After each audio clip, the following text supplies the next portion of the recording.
Urinary bladder and కిడ్నీస్కి సంబంధించిన ఏవైతే వ్యాధులు ఉంటాయో వాటిల్లో కూడాను pineapple is the best choice. And ఇంకోటి ఏంటంటే డయూరిటిక్, అంటే యూరిన్ బాగా ఎక్కువ తీసుకొస్తూ రావడం వల్ల ఎవరికైతే యూరిన్ ప్రాబ్లమ్స్ ఉంటాయో, సరిగా రావట్లేదనో, లేదంటే ప్రోస్టేట్ ప్రాబ్లమ్స్ ఉంటాయో, కిడ్నీస్ ప్రాబ్లమ్స్ ఉంటాయో, రాళ్ళు ఉంటాయో, వాళ్ళందరూ కూడాను పైనాపిల్ చాలా ఎక్కువగా తీసుకోవాలి. అలాగే హబ్స్, అంటే కాన్స్టిపేషన్ ఎవరికైతే ఉంటుందో వాళ్ళకి దీనిలో డైట్లో ఫైబర్ కంటెంట్ ఎక్కువ ఉంటుంది కాబట్టి అది కూడా చాలా చక్కగా రిలీవ్ చేస్తుంది. అలాగే వర్మిఫ్యూజ్, అంటే దాఫే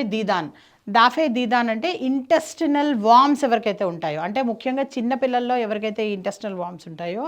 వాళ్ళకి కనుక మీరు ఈ పైనాపిల్ ఎక్కువగా తినిపిస్తే కనుక ఆ వామ్స్ని కూడా ఇది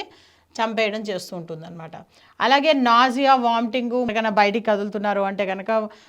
ఎలా అంటే ఈ బస్సెస్లో ఎవరైతే ముఖ్యంగా ట్రావెల్ చేస్తూ ఉంటారో, బస్సు ఎక్కితే చాలు వామిటింగ్ అవుతుంది మాకు అని ఎవరైతే మాట్లాడుతుంటారో వాళ్ళు ఏం చేయాలి అంటే చిన్న బాక్స్లో ఈ పైనాపిల్ పీసెస్ చిన్న చిన్న ముక్కలు కట్ చేసుకొని అవి మీరు టూత్ పిక్తో ఒక్కొక్కటి తీసి నోట్లో పెట్టుకొని కనుక ఆ జర్నీలో కనుక వాళ్ళు వెళ్ళినట్టయితే కనుక ఆ మోషన్ సిక్నెస్, ఆ వామిటింగ్, ఆ నాజియా అవన్నీ కూడాను తగ్గుతూ ఉంటాయన్నమాట. సో